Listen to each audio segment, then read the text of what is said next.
organizations that are here today swung into action, and you will hear from my colleague shortly on the things that we have done so far.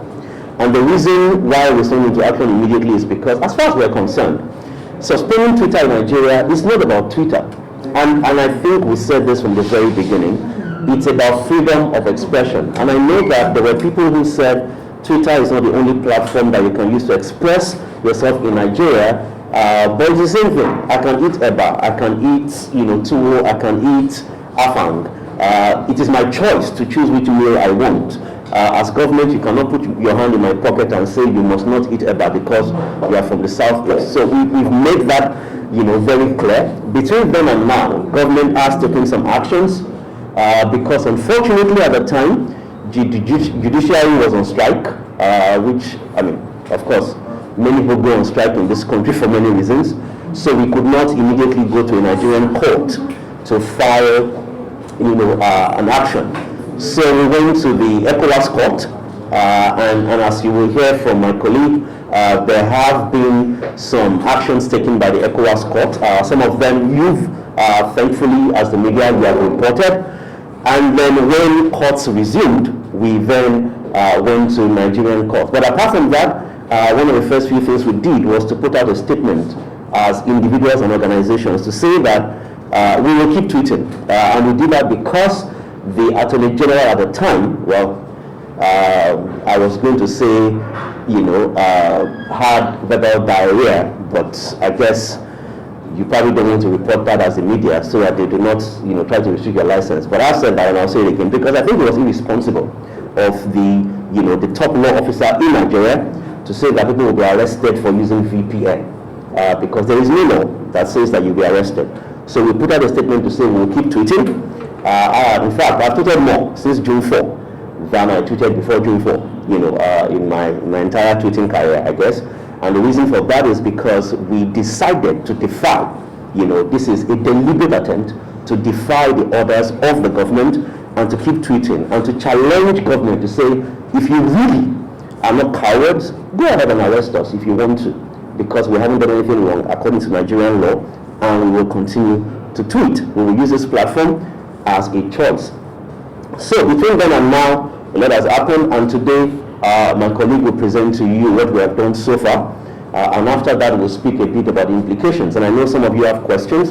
We're more than happy to attend to the questions that you may have, but before then, we will also share with you updates on how much Nigeria has lost since then as a country. Has Twitter as a company suffered from this? We will respond to that question. Have Nigerians suffered from this? I don't know how many of you were receiving information about the coronavirus updates from NCDC on Twitter before now. When vaccines were being given the first time, most people that I know that began to share the information got it first on Twitter, took it to the media, took it to radio. Now NCDC cannot tweet. Government moved to, what's the name of that? Cool. They moved to that Indian platform where, unfortunately, they seem to have done what the Nigerian government seems to do best, abandoned their own, interests and promises, and they've stopped sharing updates there. But like I said, thank you for coming today. No matter how much noise we make about some of the issues that we feel very strongly about, if you, ladies and gentlemen of the media, the strong fourth estate of the realm, if you were not here to report the issues, we will just be crying to ourselves. So thank you for coming today, and we will continue. I'll allow my colleague to take us through some of the things that we have done so far as different organizations that are involved in this coalition.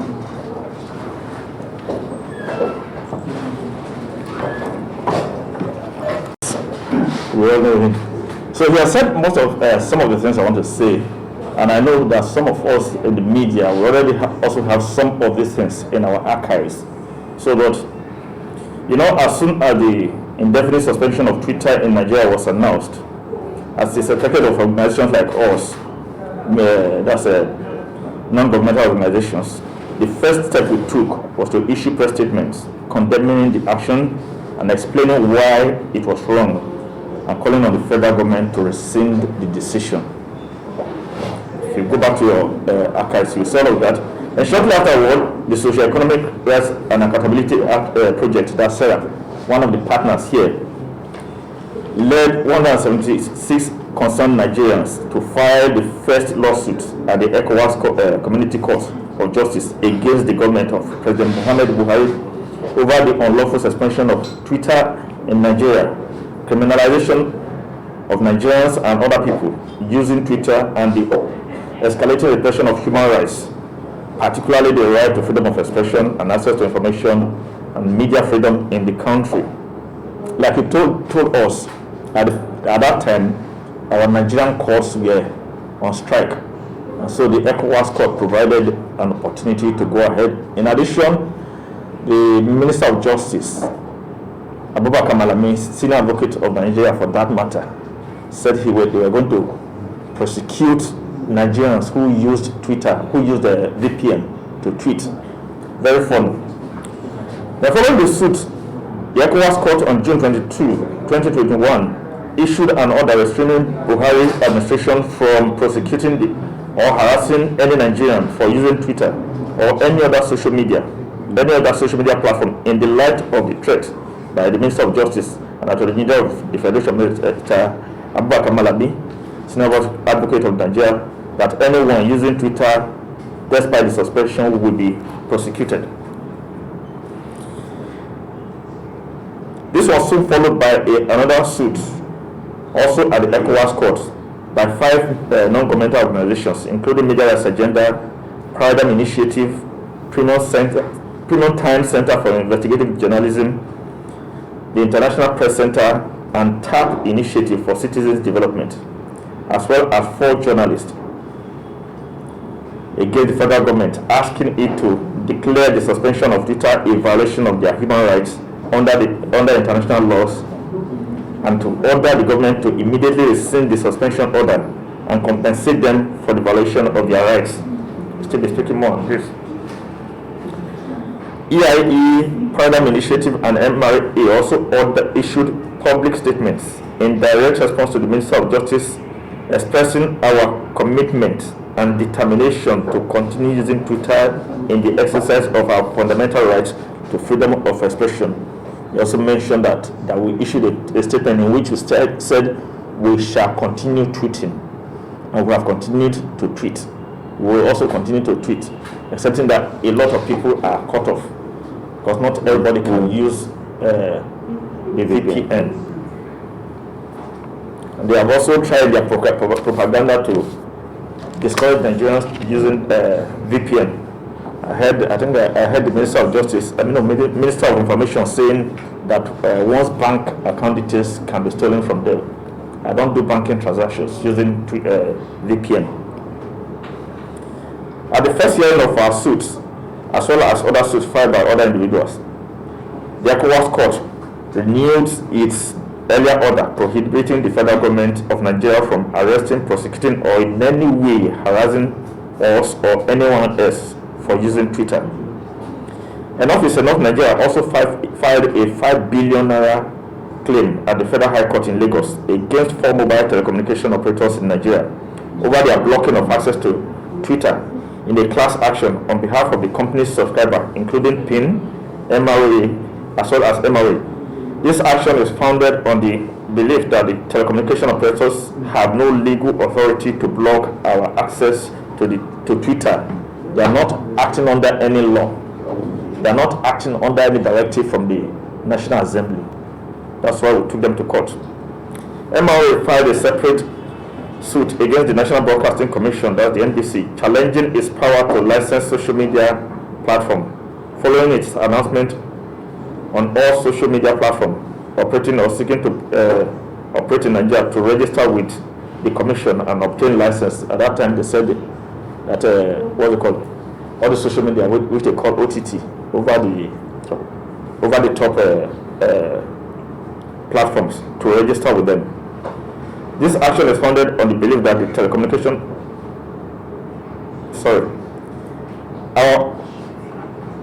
our action is founded on the conviction that the NBC has no statutory or any other authority over social media platforms, as the law establishing it only gives a regulatory authority over broadcasting station and not over the internet or whatever goes on the internet.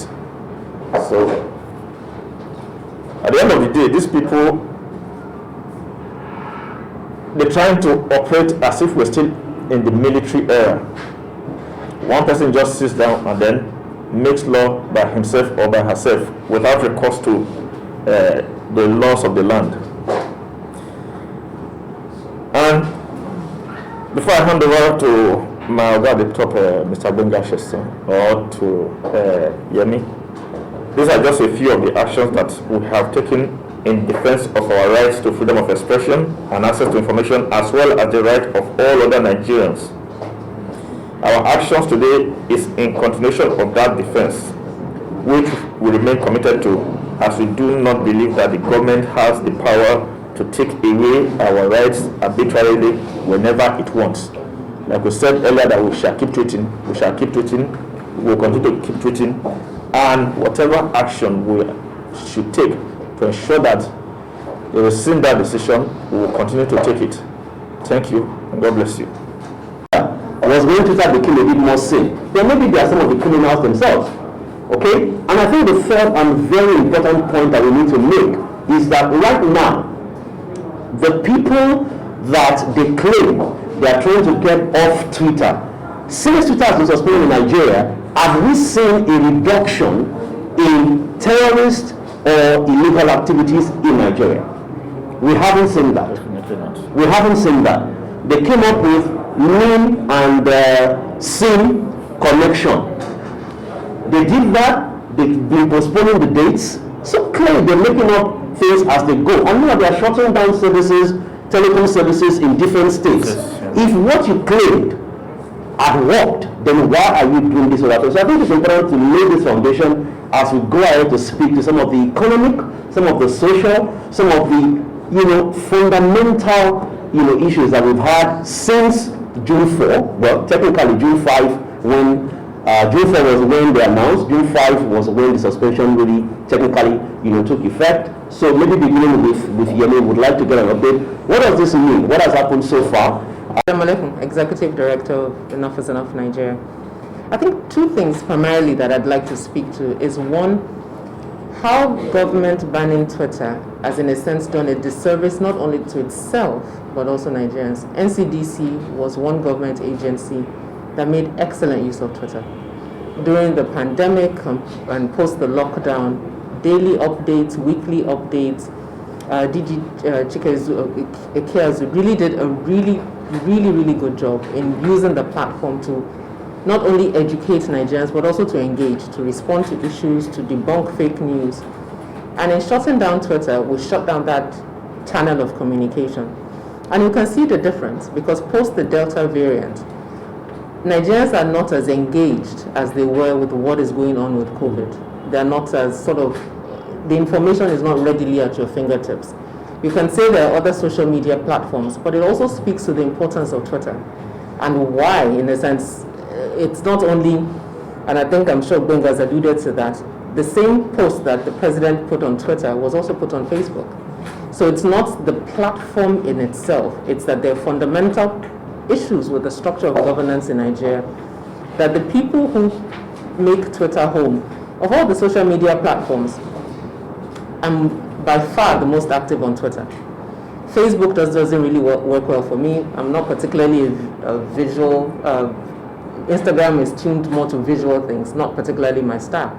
But Twitter, in the amount of information that one gets, how one can engage on it, works for certain types of communication. And that really is what the government is afraid of, in my opinion. And you can also, let me just land on that. So for NCDC did an excellent job, and unfortunately with the Twitter ban, they haven't been able to do that. And then fast forward a bit to NSAS. Twitter played an incredible role in mobilizing young people across Nigeria, literally across the world, to find a place to express voice. One of Jack Dorsey's crimes is the fact that he supported NSAS. And government has, and this is not a conjecture, it's not what I think, it's what government itself has said. Not once, not twice, not 3 times.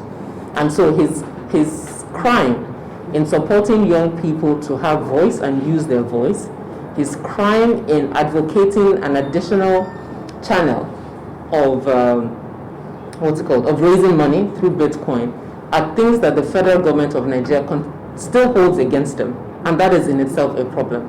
So if you add the fact that government uses Twitter because it sees it as valuable, Twitter was used during the NSAS to mobilize, it's very easy to understand why the Nigerian government is afraid of a platform like Twitter. Not of social media generally, because they've tried to ban it in different ways, but Twitter in particular, because Twitter has shown its ability to help mobilize young Nigerians and give them voice. And as we go on ahead to the 2023 elections, as long as the federal government of Nigeria chooses not to deal with the fundamental issues that Nigerians have, we have issues with unemployment. We have issues with security, which Benga has alluded to, that hasn't been solved. We have issues with Nigerians feeling that they are not Nigerians, feeling that a part of the country is favored, feeling like the country is not listening to them.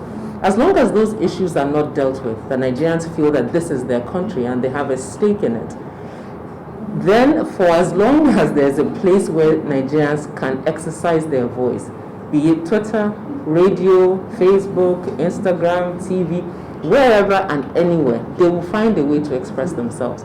And for government to constantly hide from dealing with those issues and blame a platform for allowing people to express their opinion is just laziness and shows that they're not really ready to solve the problem that is on the table. And the last thing I wanted to say is that it is important that we also are clear that if the federal government of Nigeria wanted to ban Twitter, they could have done it legally. Benga alluded to that as well. The Chief Justice of Nigeria is currently sanctioning judges up and down the place for giving orders they shouldn't be given. You can buy an order. The government could have gone to court and gotten an order in 24 hours. Lagos State just passed the VAT bill, literally, in I don't even know how many days that thing took start to finish. So if the government wanted to get a legal order to ban Twitter, they could have done it. But as I sit here, and I don't know you guys, gentlemen of the press, I have not seen a document, neither a court order, neither a formal letter. So they needed either a court order or a law to actually tell the telcos that by law, by a court order, or because we passed a bill in the National Assembly, you must stop Twitter. What seems to have happened is that people got phone calls to say, stop access to Twitter. You can't run a country like that. We saw that again during NSAS. The Central Bank of Nigeria forced banks to close bank accounts or prevent transactions happening on bank accounts. Again, not going to court. It was after the fact that they then went to court. You cannot run a democracy like this. And those are the issues. And these speak to fundamental issues within Nigeria's democratic structure that as citizens we must continue to address. We are in a democracy. And with a democracy comes certain rules of engagement. This is not a military era. This is not a monarchy. And we must be clear about that and hold the people that we've elected to lead us. We must be able to hold them accountable. Thank you. So, I'm sure you have a few things to add. I think both of you have didn't rely on any law. Like I said earlier, it didn't even get its authority from the National Assembly to shut down Twitter operations. And that is what we are complaining about. Again, like Yemi said, we're no longer in a military. We are in a democracy.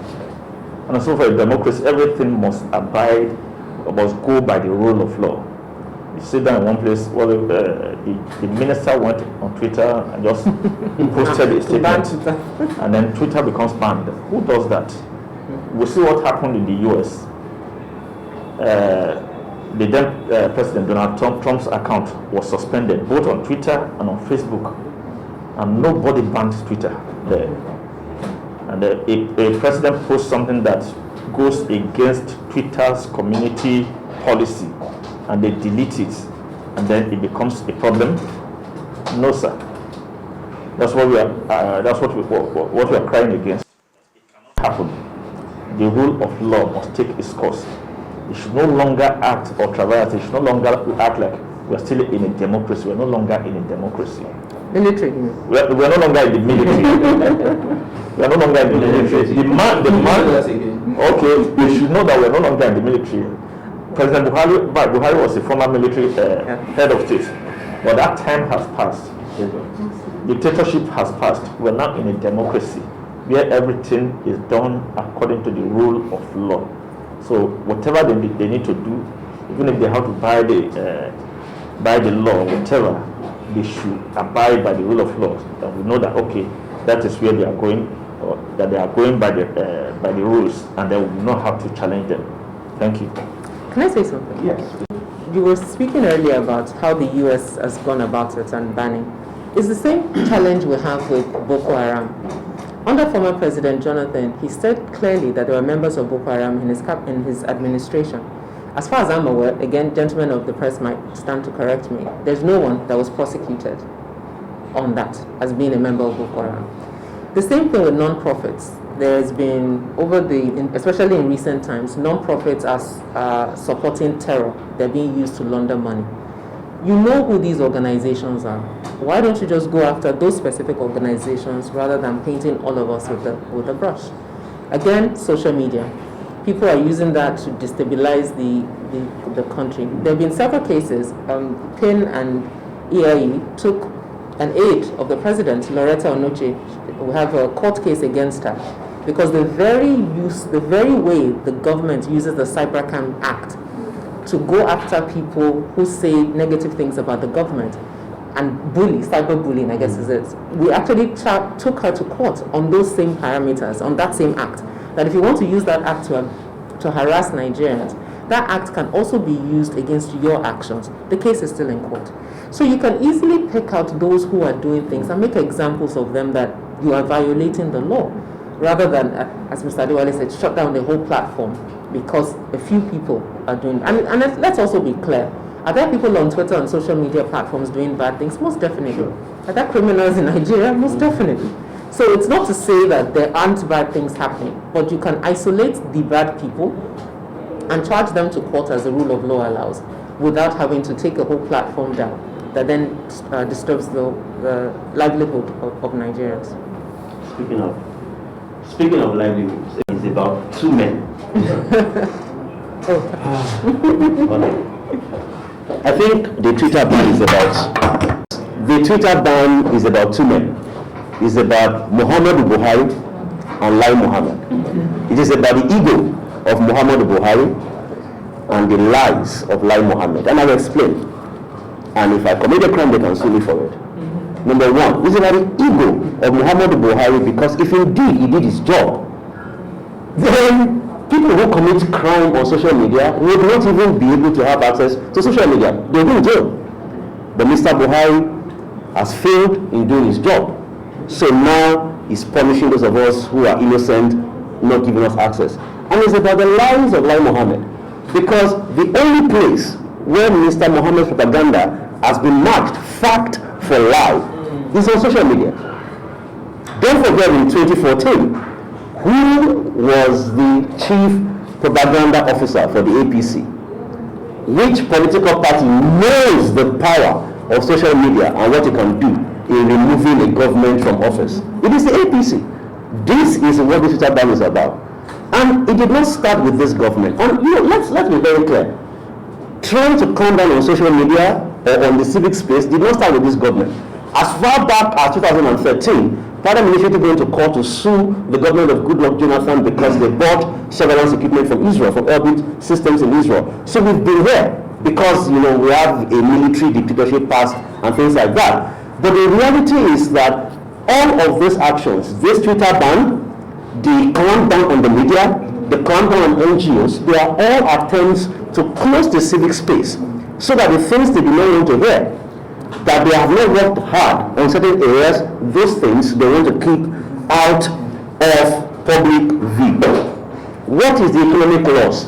I was just joking with my guy here that we know for a fact that every hour that Twitter is down in Nigeria, we lose $250,000. But I don't know how to convert to Naira. Because no thanks to Mr. Buhari's, Mr. Shimbako's economic policies, we don't even know the exact value of dollar to Naira today. I think it was 508 or 521. So no thanks to them, we can't calculate it in Naira. But really, we know that every hour we lose $250,000. Every hour. Every hour. Thank God for people like you and I who have been using VPN. Because we've been using VPN, that loss has not been total. If it was a total shutdown of Twitter and nobody was tweeting, it means that all economic activities, including people who run adverts, people who run campaigns, and all those things on Twitter, we will lose $50,000 every hour. It means that to date, somewhere between 25 to 50 to $350 million has been lost to this economy. Well, maybe government doesn't really care, because to be honest, if you look at some of the economic policies of this government, you can be sure that they don't really, they rather cut their nose to spite their face. There's also the issue that has been repeated here today, the human rights angle. This is a democracy. You cannot, a memo was shown, we saw a memo that went to the telecom companies from the Association of Licensed Telecom Operators of Nigeria. In what same space does an association speak on behalf of the government, when indeed that association should be the one speaking when government does the wrong thing? We're waiting to see. We know they will produce a false document, and we will, as we've done before, prove or disprove what they've shown which is false. But the reality is we've not seen any document, any legal document that shows there was judicial oversight or that shows that there was any legislative oversight. The National Assembly was approached about this ban. I expressed my personal disappointment in Mr. Femi Gbajabiamila and the House, and also the Senate. That is understandable. They're members of the APC, some of them are rubber stamp members of the same party. But what has happened in other countries that we should have seen here was the question, where did you present the legal order for telecom companies to do as they did? No one has been presented so far.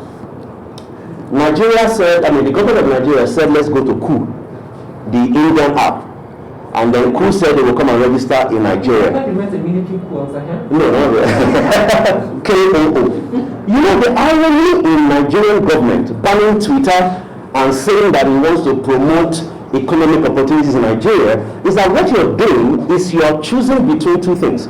Choosing between promoting innovation and clamping down on technology. Because in reality, what Twitter represents is tech innovation. So if you can clamp down on Twitter today because it does what you don't like, it means that in your own country, if one tech company, I will see it happening in the NSAS, where innovative companies that have brought money to Nigeria, their accounts were frozen because government did not like what they were doing. At some point, Nigeria will have to choose between, do we really want to progress as a country with economic opportunities, or do we want to just make everybody poor and clamp down on everything? Ladies and gentlemen, thank you for joining us today. And one of the things that I said earlier is that we'll be more than happy to answer questions that you have. But every second from this 100 days, every second counts. Every second is a judgment on Mr. Muhammadu Buhari. Every minute is a judgment on the legacy of Professor Yemi Osinbajo. Every day is a judgment on the entire administration, as long as this illegal, we don't care what platform it is, as far as this illegal suspension is not reversed. Maybe we will demand an apology. So, yes, if we have questions. Okay, so cost is the COST, cost of shutdown. Now, two institutions, Brookings Institution and CIPESA, an institution that is based in Uganda on the continent, did a survey and calculated. So based on the entire GDP of a country, you know what contribution technology makes, right? For example, the minister, Emperor Pantami, that's what I call him because he behaves like one. Emperor Pantami will be quick to tell you that Nigeria has at least technology contributes X% to the GDP. Now, you bring that down. So if technology contributes X%, now that X, how much of it is software? How much of it is services, other services? How much of it is social media? Now, that percentage that is social media contribution, you then break it down. How much of it is Facebook? How much of it is Twitter? How much of it is Instagram? That's how they came up with the number for each of the tech services, and the platform is available. It's netblocks.org/COST. So if you go there, you see the data behind it, you see the white paper behind the research. We didn't make it up. We didn't make it up at all. It's scientifically explained on the website, and we're just adopting that. The good news, by the way, because I know the Nigerian government is very quick to tell you, they use the same type of service to calculate how much they brought to the economy. But when it is time to say that is how much is lost from the economy, then they question, that particular platform. That's how we've treated, some of these statistics in the past. So we're not surprised. I don't know if you have to answer. No. Any other questions? If you have none, I have one for you. Sorry. Yes. You talked about filing a lawsuit against MTN and 9Mobile. So I want to know that involvement in shutting down the. Okay. The tech platform's involvement. Okay. So, the way that the government has done this shutdown is that they've talked to internet service providers to block. There are many ways to block access to a platform. You could block generally access to the internet, which they haven't done in this case, which is thankfully they haven't done. Some governments have done that. So what they did was to talk to ISPs, internet service providers, to block access to that particular address or IP, as it is called. Now, in Nigeria, as we know, mobile access is the larger percentage. In fact, the reason why many of us outside the major capitals in Nigeria have internet access is not because of ISPs. It's because of telecommunications, because they are also ISPs. If you look at the numbers in Nigeria, we say that Nigeria has about 50%, internet users. If you look at those numbers and you remove the number and you look at the numbers provided by NCC of mobile internet users, you realize that 90% of Nigerians that are called internet users are called that because of mobile internet. So if you successfully cut off all mobile internet users, all that you have left will be about 10% of Nigerians. So that's why telecom companies are very, very central to internet services in Nigeria, and that's why they were particularly targeted to cut off access to this platform in Nigeria. And obviously, that's the role that they've played. Speaking of the ban itself, there have been several times when the government representatives will come on to say your name for you if you also are living on continuing time. There's a suspension on the ban. So would you say this is insincerity on the part of the government, because despite all the deliberations and meetings, nothing has been done so far? Or are you aware of all the meetings and the outcomes? Don't look at me again. Okay, and this is the last question I'll take. My colleagues will take the rest. My colleagues will take the rest. The short answer is yes, it has been insincere. But the long answer is yes, there has been a meeting. I know the impression from Lai Mohammed is that they have been meeting and meeting and meeting, but that's not true. And he knows it. Otherwise, he should produce the memo, and I'll give him my last month's salary, which he doesn't need anyway. But why I say it is sincere is they said there is a list of 10 things they asked for, and 7 have been responded to. And that the 3 that are remaining are a matter of timeline, which is basically about, setting up an office in Nigeria when. They've also, in their conversation, talked about the fact that the regional office in Accra, by the way, if anybody has noticed, the recruitment for the things in Accra are focused on Nigeria. So, indeed, and I know I'm not speaking for Twitter when I say this, Twitter would have loved to set up that, because the hiring for the roles in Accra are focused on Nigeria. It is for Nigerian content. But the reason why they couldn't set up here is what we have now seen. If they are set up in Lagos or Abuja, what would have happened? They would have gone to arrest them. Shut down the office. We can't find that matter. There are many Nigerians that have disappeared to date. We don't know where they are because Secret Service has picked them up. I have been a guest of the Secret Service a few times myself, and I know what it means. It is intimidating. It makes you try to stop doing what you're doing, and I don't think anybody wants to do business like that. So it is very insincere on the part of Lai Mohammed and the government he represents to claim, because I saw the media reports today where one of them was claiming that the ball is now in Twitter's court. That's a lie. That is what they've been doing, and that's what they want to continue doing, giving the impression that it is now up to Twitter. It is up to them.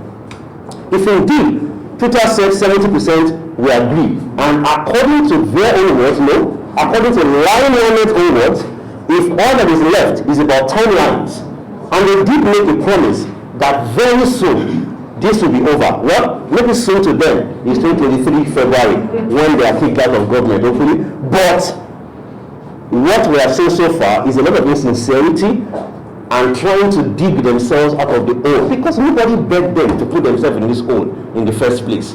Who asked you to shut it down? So, insincerity, clearly. Yes, there has been a meeting. I mean, we can always, I'm sure you are the media, you can always reach Twitter for their own comments on what else they will do. But as far as we are concerned, the obligation, and I think that it's not to say that there are three parties in this matter.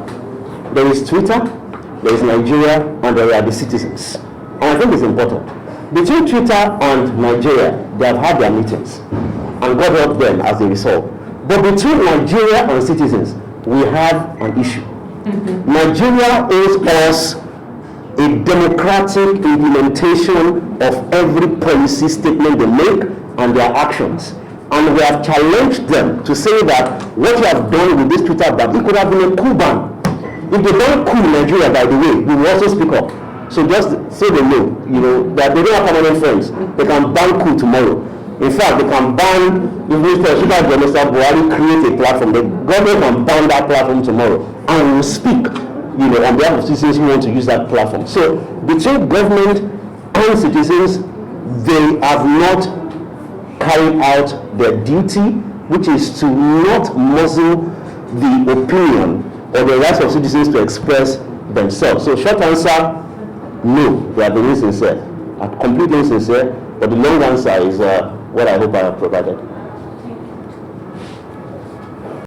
Saying that he's sleeping, saying that he's not doing his job, creating a meme to make fun of him.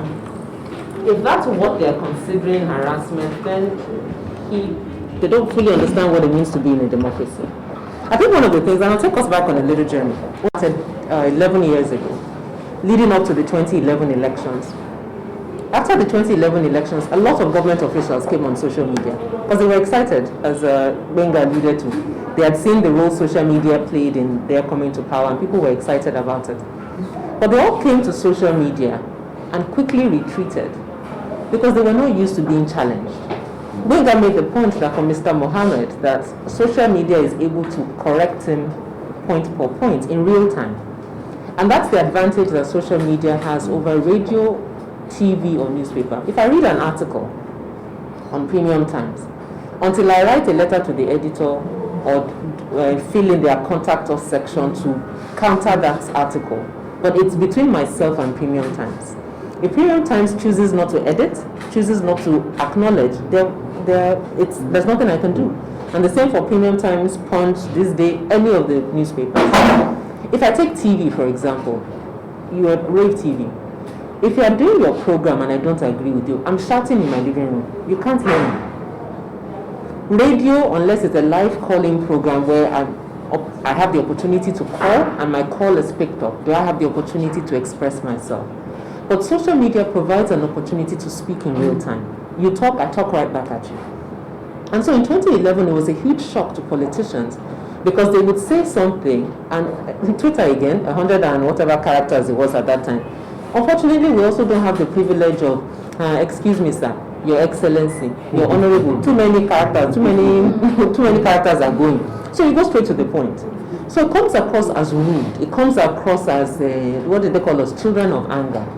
But it was an opportunity for citizens who found an opportunity to say what was on their heart. Let's not forget, as a people, we are not taught what a democracy means. What a lot of us grew up understanding is military rule. And in military rule, you keep yourself to yourself. Nobody wanted to die. Nobody wanted to end up in jail. So for a lot of us as Nigerians, the power dynamic of a democracy, we don't understand it. And it's not just us as citizens, also politicians. I remember the first time I called my senator. I don't know what was on the floor of the National Assembly at the time. This was a few years ago. And when I called him, and I wanted to find out how he voted on a particular matter, his question to me, who are you? My name is Yemi. Are you a journalist? No. Are you a member of APC? No. He couldn't place, he wanted to place who I was. And I was like, no. I live in Ikeja, I'm in your constituency. I just wanted to know how you voted. He went off, started shouting, who am I? Who do I think I am? How can I call him? How dare you? I said, oh God, calm down. Let's have a conversation because you represent me. And for him, I believe it was the first time anybody was actually asking him that from a position of someone he represents. And for me, it was really an interesting conversation. From that day, when I call him, my sister, how are you, is how he starts the call. Because the dynamic had shifted. So let's not also be too hard on ourselves, but we also must be committed to teaching ourselves. So to your question, yes, Mr. President, it's part of his job. I'm sorry, it's part of the perks of his job. I will abuse you. No, it doesn't mean I need to be rude. I can make fun of you. I mean, there's so many. Look at Donald Trump. I'm sure you saw, I mean, come on. What did they not say about Donald Trump? From his hair in ponytails. The president. Exactly. They call him Sleeping Joe. Aha, thank you. So there are two, or Putin, or no, not Putin, or Putin, or how they make fun of him in Russia. So there are things that people will do because it's freedom of expression. So are there lines that are crossed? Yes, in the interest of national security. And that's what one of the legal advices we got for this case is that yes, the government can make a case that in the interest of national security, we need to take this action. Or you go to the National Assembly and you present your case so that you can get an enabling law. Or you go to a court and say, look, in the interest of Nigeria's integrity, these are the challenges we're having. We need to do A, B, C, and D. But there's a requirement that you can't just wake up and say, you know what, I'm upset with Twitter today, I ban it. No, democracy doesn't work that way. So yes, I agree with you. There are limits, but the law also provides for that. That's why I gave the example of the Cybercrime Act. There are parts of the Cybercrime Act that PEN and EIA Nigeria have taken right now at the Supreme Court because we say it violates our human rights, and we're challenging it in court. But the law still remains on the books of Nigeria. So while it's on the books and there are aspects of it we can use, we've taken an essay to the president to court on that same law. And that's why we're here. Does that help? Thank you. In addition to what she has realized that we're in a democracy. Part of the principles of democracy is the rule of law. Part of it is citizens' participation. Part of it is transparency and accountability. How do you do that? You can't do most of these things without the right to freedom of expression. Now they are trying to curb to shrink the civic space. They want to make laws to govern the social media. Even now, I think I hear somebody saying that what's it called, civil society funding should be monitored. But these are people who are using our taxes, our commonwealth, our resources, natural resources. They are not given account to us. And then you want people whom you are not funding to be giving you, to be accounting to you. How is it done? How is it done? They don't like you. They don't like me. They don't want to hear you oppose them. But if a democracy doesn't have a viable opposition, and we don't have an opposition in the PDP, so it's the civil society that is the viable opposition in Nigeria right now. And if we don't have it, what we have is at best a glorified dictatorship. And that is what we don't want. Thank you. Can I say one last thing? I don't see any other question. We don't have a website that generates ads or something, or Twitter in that regard. But as I said, NCDC was an example. NCDC happens to be a government entity, but it's a government entity that provided a service to Nigerians. So the ability of Nigerians to understand what's going on with COVID, take care of themselves, is hampered by that. And I dare say, I mean, if someone ever does a proper research into how Nigeria managed COVID, it will be interesting to see at the time that Twitter got banned, what that did to maybe the spread of COVID or how people understood COVID. Possibly, I don't know. We'll see how that works. The biggest impact on us as an organization would be ability to communicate. VPN, using a VPN can be frustrating. I mean, I was complaining to Benga the other day that I don't know what's going on, my VPN is not working. He was not laughing at me. I said, it's your internet provider. And he was right. I switched networks and it began to work better. And I could use it better. So that's fun. And then I realized that if I'm using a VPN and Twitter is working, I can't YouTube, some other things will freeze and all of that. So it's inconvenient, and that's it's a huge cost as well. And then a lot of people, for fear of being arrested or fear of being on the wrong side of government, have stopped tweeting. And so the ability for them to learn, the ability for them to engage has also been grossly affected. So people left Twitter, and it's not that they joined coup, so they are losing information as well. The last thing I wanted to say was also just to reinforce the hypocrisy of the government. As gentlemen of the press, you remember, I believe it was the Attorney General, when he was trying to do something with Twitter, we saw the icon of Bitcoin on his phone, and this is in the same administration that's trying to make cryptocurrency a problem. That's number one. And I think it was probably about a month or two ago, there was a Twitter Spaces conversation that Femi Gbajabiamila participated in. And there, I mean, if you sit down on Twitter now, you will find serving members of this administration at the federal and state level who are tweeting. So it then really makes you wonder, it just makes you wonder what exactly is happening. Any other questions as we round up? All right. And we got to close. Yes, of my career to this country, I have two children. I'm raising them in Nigeria. So if anyone says, why are you carrying this matter on your head? It's very simple. It's because as they say in Yoruba, the comfort of the tree is what allows the bird to perch on it. If Nigeria, and particularly my sector of focus, ICT, continues to suffer under two problems. One, an emperor as minister who continues to bring all agencies under himself instead of allowing them to do what they should do. And secondly, a minister of information who then comes to add poison to a sector. Don't forget, two sectors rescued Nigeria from our last recession. Hopefully, we don't go into one soon. Two, agriculture and ICT. Why are you now trying to kill the ICT sector? Not only with the Twitter ban, but also with the clampdown on innovative ideas in Nigeria. We're all aware of some of the recent moves by the CBN. So now it looks like Lai Mohammed and Godwin Emefiele, our twin brothers, who have been sent to destroy the tech sector in Nigeria. And I think we have one phrase for them. Not now. Another phrase. Not ever. Not ever. That's right. As long as we are citizens, as long as this is our nation, we will speak up. We know the dates in court are far. October 25, September 20-something. But don't worry.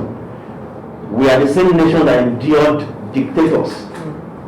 Though some of them have said that they have changed and they are now currently presidents and things. But we have the resilience and the patience that we have there to continue. When the question now is when the history of 2021 is being written, what will be the legacy of Muhammadu Buhari, Yemi Osinbajo, Femi Gbajabiamila, and every other person? I don't want to mention Lai Mohammed because his legacy seems to be solid already. Propaganda. What will the legacy be? Will it be that they destroyed the sector that is the future of Nigeria? Or would it be that they allow their ego to at least take a back seat and then they did the right thing? Because this is not just about Twitter. It is Twitter today. Tomorrow it will be somebody's account. The next day it will be the media. The media is already feeling it. Well, the media is already feeling it. Yeah. You know, and I'll close with this. I don't understand the kind of water that some people drink. You announce, this government announced that all OTTs should go and register. And then they went to the National Assembly to go and defend a bill, not a law. You've already announced that you go and register, and there was no law in place. You now went to the National Assembly for a bill that was still in motion. So basically, you announced in advance to do the wrong thing, and then you will now want the National Assembly to please cooperate with you to make your criminal act legal. I don't know what kind of water they drink in Abuja or in any other capital where these government officials operate. But please, if you are their relatives or you know them, try to give them pure water. Maybe they will come down with it. Thank you very much, ladies and gentlemen. Thank you for joining us.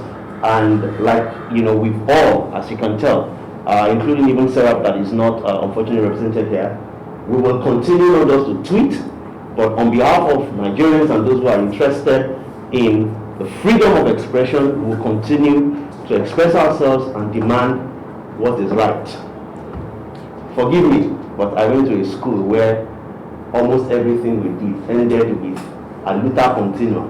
Victoria Asada.